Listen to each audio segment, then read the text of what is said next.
The story of Nepal's coinage begins not with a king's decree, but with the quiet hum of commerce. Long before the nation of Nepal existed as we know it today, the fertile valleys nestled within the Himalayas were vibrant crossroads of trade. Merchants from the Gangetic plains of India journeyed north, their caravans laden with salt, wool, and other goods, meeting traders from the Tibetan plateau. This ancient flow of people and products created a need for a standardized medium of exchange. The solution arrived in the form of small, unassuming pieces of silver. These were Nepal's very first coins, known as punch-marked coins, dating back to as early as the 6th century BCE. They were not minted in the modern sense, but were instead simple, irregular-shaped pieces of silver, carefully weighed to a specific standard. These early coins, often called Puranas, were a concept borrowed from neighboring Indian kingdoms, such as the Shakya and Kolia republics, which bordered the Terai region of modern-day Nepal. The process of making them was straightforward yet effective. Silversmiths would take a bar of silver, cut it into small, roughly equal pieces, and then flatten them. To guarantee their authenticity and value, merchants or local guilds would stamp them with their unique symbols using a punch. This is why they are called punch-marked coins.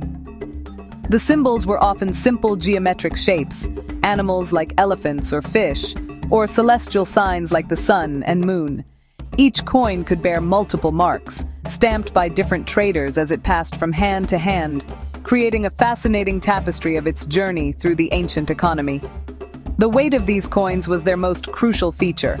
The most common standard was the Karshapana, which weighed approximately 3.4 grams, a standard that remained influential for centuries. This uniformity in weight allowed for fair trade, ensuring that a merchant in the Kathmandu Valley could trust the value of a coin originating from hundreds of miles away. These were not coins of kings or empires in the beginning, they were the coins of the people. They facilitated everything from buying daily necessities in a bustling market to financing large-scale trade expeditions across treacherous mountain passes. They represent a silent testament to the ingenuity and interconnectedness of the ancient peoples who inhabited these Himalayan foothills, long before grand dynasties rose to power. Finding these coins today is like uncovering a lost chapter of Nepalese history. Archaeologists have unearthed hordes of them in places like Talarakot, believed to be the capital of the ancient Shakya kingdom where the Buddha was born. Each small piece of silver tells a story of a transaction, a journey, and a time when the economic lifeblood of the region was just beginning to pulse. They lack the regal portraits and grand inscriptions of later coinage, yet their simplicity is their strength. They are tangible relics of an era defined not by royal edicts, but by the fundamental human activities of trade, travel, and trust, all captured on a small, hammered piece of silver. The arrival of the Licchavi dynasty in the Kathmandu Valley around the 4th century CE marked a profound transformation in Nepalese society, and its coinage was no exception. The Licchavis, a sophisticated and powerful clan with roots in India, brought with them a new vision of statehood, art, and administration.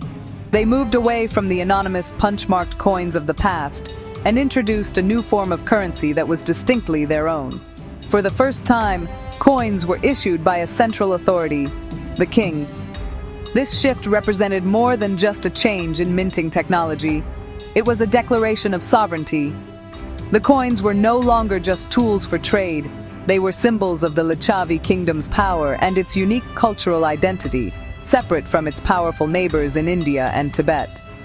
The first true Licchavi coins were made of copper, but they laid the groundwork for the magnificent silver coins that would follow. These early coins were revolutionary because they featured inscriptions and royal symbols. Instead of abstract merchant marks, they bore the name of the ruling monarch in Brahmi script, a script used across South Asia at the time.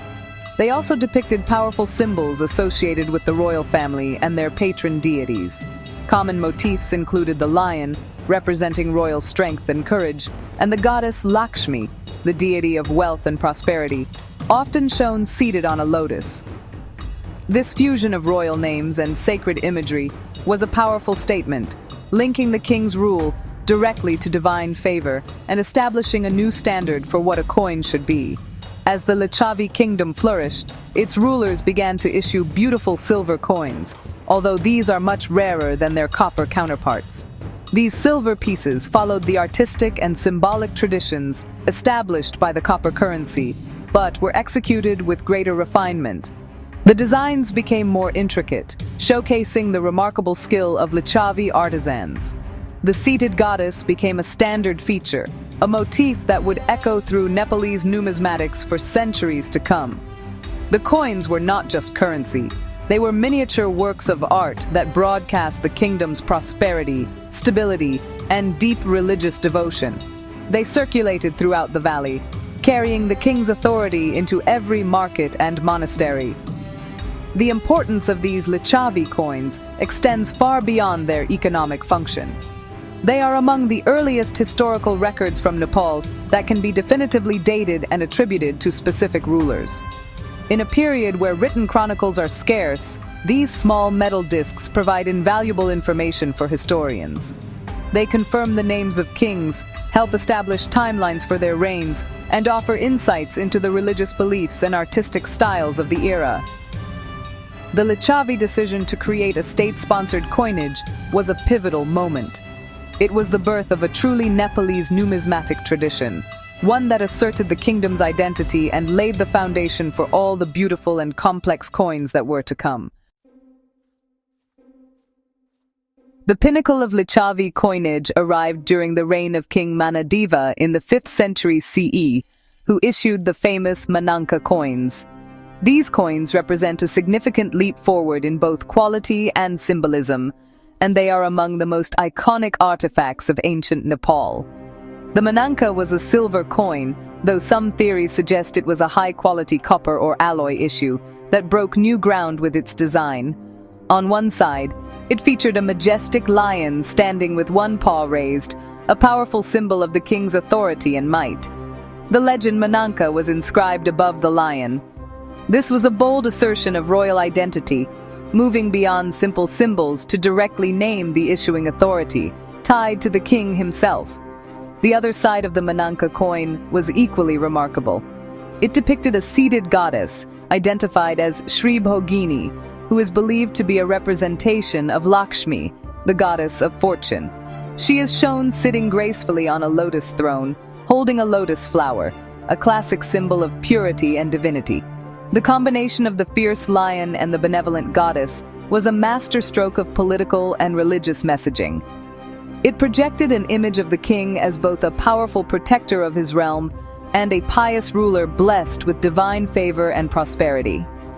The Mananka coins became incredibly popular and were so well regarded that they remained in circulation for centuries, long after the Lichavi dynasty had faded into history. Following the era of Manadeva, another great ruler, Amshuverma, who reigned in the early 7th century CE, continued and expanded upon this numismatic tradition. While technically a prime minister ruling for a Lichavi king, his power was absolute, and he issued his own splendid silver coins. Amshuverma's coins, known as Vaishravana, were of exceptional quality and artistry. The obverse of his coins typically featured a winged lion or a bull, symbols of strength and divinity. The reverse, however, introduced a new and significant deity, Vaishravana, also known as Kubera, the god of wealth and the guardian of the north. This was a particularly fitting choice for a kingdom whose prosperity depended on trade with Tibet, located to the north. The coins of Amshuverma were not just currency, they were diplomatic tools and cultural statements. By featuring Vaishravana, Amshuverma was aligning his kingdom with the forces that controlled wealth and northern trade, sending a clear message to his own people and to his trading partners. His coins were inscribed with his title, Mahasamanta, or Great Feudal Lord, in elegant Gupta script, showcasing the high level of literacy and artistry at his court. The silver coins of Manadeva and Amshuverma together represent the golden age of Lichavi coinage. They transformed Nepalese currency from a simple tool of exchange into a sophisticated medium for expressing royal power, religious belief, and national identity on the world stage. After the glorious era of the Lichavis, which ended around the 9th century CE, Nepal entered what historians call the transitional period. This era, stretching roughly from 879 to 1200 CE, is shrouded in mystery. Historical records are sparse, and the political landscape appears to have been fragmented and unstable. This uncertainty is starkly reflected in the kingdom's coinage, or rather, the lack thereof. For over 300 years, the once thriving tradition of minting beautiful, inscribed coins seems to have ground to a complete halt. No new coins bearing the names of the Thakuri kings who ruled during this time have ever been found. It is a period of profound numismatic silence. The reasons for this disappearance of indigenous coinage are likely complex. The political instability and possible fragmentation of the kingdom may have meant that no single ruler had enough power or resources to operate a central mint. Constant internal strife and external pressures could have disrupted the economy, making the production of new silver or copper coins unfeasible. Instead of creating their own currency, it is believed that the people of the Kathmandu Valley reverted to more basic forms of exchange. The old Mananka coins of the Lichavis, known for their reliable quality, likely continued to circulate as a trusted form of money, hundreds of years after they were first minted. Alongside the continued use of old coins, a barter system probably became more prevalent for everyday transactions. People may have traded goods directly, such as rice for pottery or wool for tools. For larger transactions, unminted silver or gold dust, weighed out on small scales, might have been used. There is also evidence that coins from neighboring kingdoms in India, such as those of the Pala dynasty, may have circulated in Nepal's markets, filling the void left by the absence of local currency. This reliance on old or foreign money highlights a period of diminished sovereignty and economic self-sufficiency for the rulers of the Kathmandu Valley. This numismatic silence is frustrating for historians, as coins are often a key source of information about rulers, dates, and economic conditions. The absence of coins from this period forces us to rely on a few scattered stone inscriptions and manuscripts to piece together the history of the Thakuri kings. However, the silence itself tells a story. It speaks of a kingdom struggling to maintain the unity and prosperity of its Lichavi predecessors. It was a long, dark age for Nepalese coinage, a quiet interlude before the spectacular revival that would come with the rise of the next great dynasty, the Mallas. The stage was set for a new chapter in Nepal's history, one that would see silver coins return with unprecedented artistry and complexity.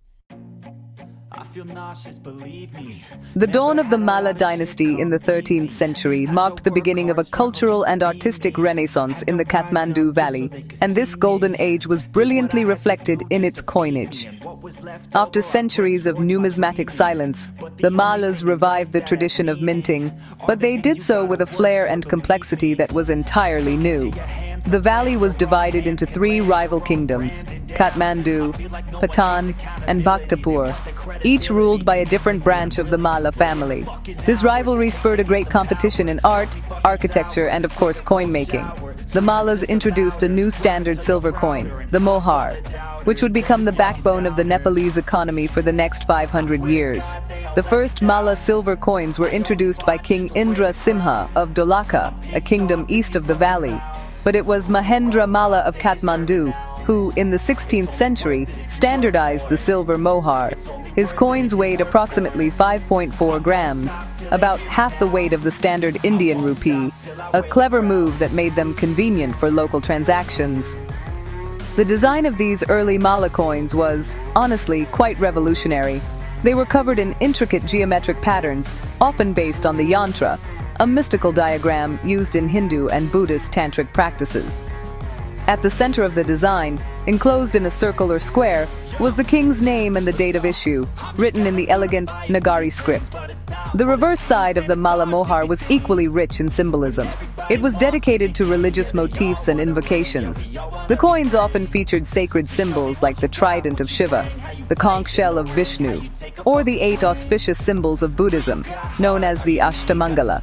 This blending of royal authority with deep religious piety was a hallmark of Malla rule. The kings presented themselves not just as political leaders, but as devout patrons of the gods who protected their kingdoms. Each coin was a miniature mandala, a sacred map of the cosmos, with the king at its center, surrounded by the protective power of the divine. This made the coins more than just money. They were amulets, carrying blessings and protection to those who held them. The Mala kings also minted a fascinating array of smaller silver coins, or fractions of the mohar. These tiny coins, called dams, were used for everyday purchases and came in various denominations. There were coins worth half, a quarter, an eighth, and even smaller fractions of a mohar. Creating these minuscule coins, some weighing less than a gram, required incredible skill from the mint workers. They demonstrated the Mala economy's sophistication, where even the smallest transactions were monetized. This system of a standardized mohar and its various fractions created a flexible and robust monetary system that fueled the valley's booming trade in crafts, textiles, and agricultural goods, cementing the Mala period as a true high point in Nepalese history. Among the many great Mala kings, Pratap Mala of Kathmandu, who reigned in the mid-17th century, really stands out as a true innovator in the history of Nepalese coinage. He was a flamboyant and learned ruler, a poet, a builder, and, honestly, a man with a keen sense of his own importance. This personality was vividly expressed in the coins he issued. Pratap Mala broke the mold of the purely geometric and symbolic designs that had characterized earlier Mala coins. He was the first Nepalese king to introduce coins with inscriptions in multiple languages, including a famous coin with legends in 8 different scripts, such as Nagari, Arabic, and Tibetan, to showcase his linguistic prowess and the cosmopolitan nature of his kingdom. This multilingual approach was not just for show, it was a practical measure to facilitate trade with the diverse merchants who frequented Kathmandu. His most significant numismatic relationship, however, was with Tibet. Pratap Mala struck a deal to mint coins for the Tibetan government. These coins, known as tanki, were modeled on the Nepalese mohar, but were made to a specific weight and fineness requested by the Tibetans. This arrangement was incredibly lucrative for his kingdom, bringing a steady stream of silver from Tibet into the Kathmandu Valley. For nearly 2 centuries, Nepal became the primary minter for its northern neighbor, a unique situation that profoundly shaped its economy and its coinage.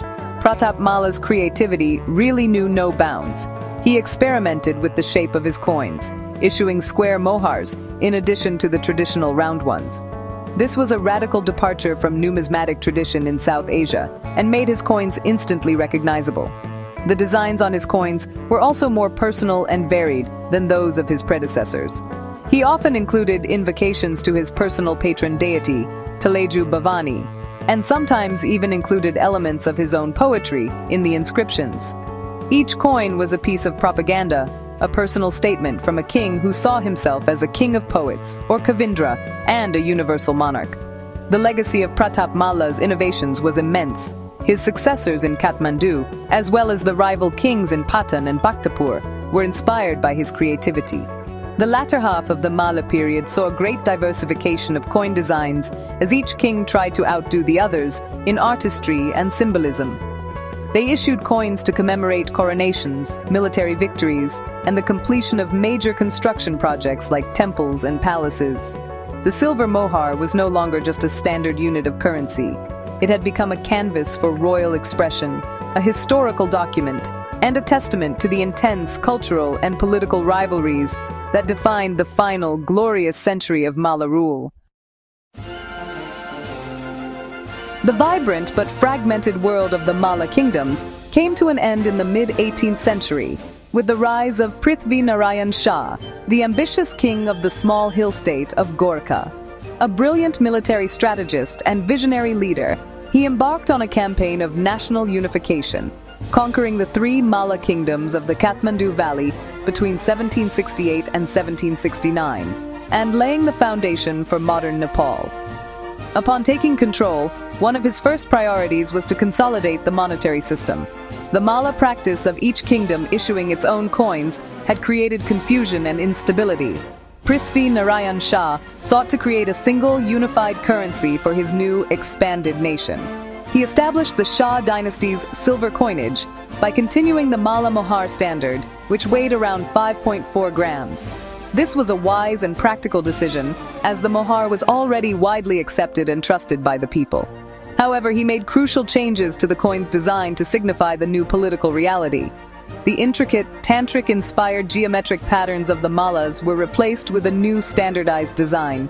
The obverse of the Shah Mohar featured the king's name, the date, and a collection of Hindu religious symbols, most notably the trident of Shiva and a sword, symbolizing the martial prowess of the Gorkhali conquerors. The reverse side of the coin was also standardized. It typically featured a central square containing a legend invoking a deity, surrounded by the 8 auspicious symbols of the Ashtamangala. This design language skillfully blended the religious traditions of the Malas with the new martial identity of the Shah dynasty. The coins were no longer just for the Kathmandu Valley. They were intended to circulate throughout the newly unified Kingdom of Nepal. This standardization was a powerful tool for political consolidation. Every time a person used a Shah Mohar, from the eastern hills to the western plains, they were participating in the new national economy and acknowledging the authority of the Gorkhali king. This standardization also had important economic consequences. Prithvi Narayan Shah was critical of the later Malla king's practice of debasing the silver coins they minted for Tibet, which had damaged Nepal's reputation. He sought to restore faith in the currency by ensuring a high and consistent silver purity in his mohars. This helped stabilize the economy and reaffirm Nepal's role as a trusted trading partner. The silver mohar, as standardized by the first Shah king, would remain the principal currency of Nepal for nearly 150 years. It was a durable and successful design, a monetary symbol of the new unified state that Prithvi Narayan Shah had forged through his remarkable military and political efforts. As Nepal entered the 20th century, the world around it was changing rapidly. The British Empire was at its peak in neighboring India, and new technologies were transforming every aspect of life, including, the way money was made. The traditional hand-struck method of producing coins, where a craftsman would manually hammer a design onto a silver blank, was becoming obsolete. In the 1930s, under the rule of the Rana prime ministers who held de facto power, Nepal began a major overhaul of its currency system. This period marked the end of the long-lived silver mohar and the beginning of the modern Nepalese rupee. The first major step toward modernization was the introduction of machine-minted coins. In 1932, a modern mint was established in Kathmandu, equipped with machinery that could produce coins with much greater uniformity and precision than the old hand-striking method. The new coins were perfectly round, with milled edges to prevent clipping, and the designs were sharper and more detailed. The silver content and weight were also more strictly controlled. This transition brought Nepal's coinage in line with international standards and represented a significant step away from its medieval past. The new coins were a symbol of a nation seeking to modernize and engage with the wider world. Along with new technology came a new denomination. The traditional mohar system, with its complex fractions, was phased out in favor of a decimal system based on the rupee, where 1 rupee was equal to 100 paisa. The new silver rupee coin, first issued during the reign of King Tribhuvan, was heavier than the old mohar, aligning it more closely with the weight of the Indian rupee. The designs also evolved.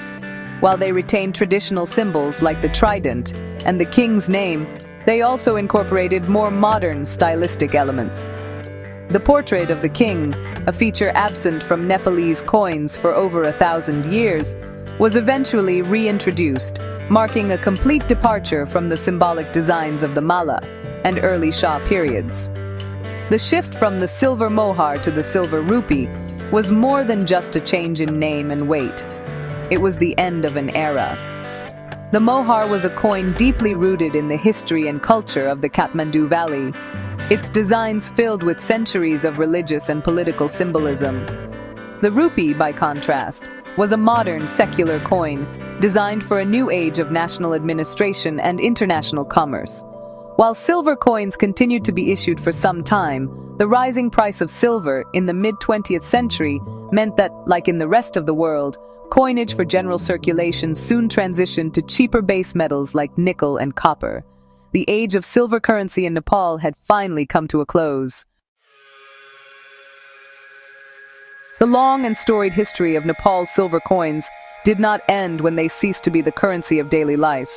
Today, these beautiful metal discs have found a new and enduring purpose. They are treasured by collectors, studied by historians, and revered as tangible pieces of Nepal's rich cultural heritage. Each coin, from the earliest punchmark pieces to the last silver rupees, is a miniature time capsule. It tells a story of its era, reflecting the art, religion, politics, and economic life of the people who made and used it. For numismatists around the world, Nepalese coinage offers a uniquely complete and fascinating journey through the history of a Himalayan kingdom. The coins of Nepal are particularly appealing to collectors because of their incredible diversity and artistic merit. The intricate tantric designs of the mala mohars are unlike anything else in world coinage, representing a unique fusion of sacred geometry and monetary function. The rare silver issues of the lichavis and the standardized currency of the shahs each tell a different chapter of the nation's story. For American and European collectors, who may be more familiar with the classical portraiture of Greek and Roman coins, the abstract and symbolic language of Nepalese coins offers a fresh and captivating field of study. Collecting them is not just about acquiring rare objects. It is about deciphering a complex visual language of power and faith. For historians, these silver coins are invaluable primary sources. In a country where written records can be sparse or difficult to interpret, coins provide concrete evidence. They help establish the chronology of kings, confirm their names and titles, and offer clues about the economy. The discovery of a coin hoard can redraw the map of ancient trade routes, while the silver content of a coin can reveal the economic health of a kingdom. The deal to mint coins for Tibet, for example, is a crucial piece of economic history that is primarily understood through the study of the coins themselves. They are not just illustrations of history, they are active participants in it. The legacy of Nepal's silver coins is a testament to the nation's enduring identity and ingenuity. From a remote mountain valley, its artisans and rulers created a monetary tradition of incredible beauty and complexity that lasted for over 2.5 millennia.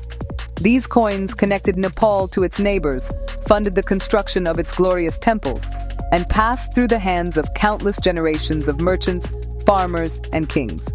Today, as they rest in museums and private collections, they continue to tell their story, offering a window into the soul of a kingdom forged in the heart of the Himalayas. They are quite simply history that you can hold in your hand.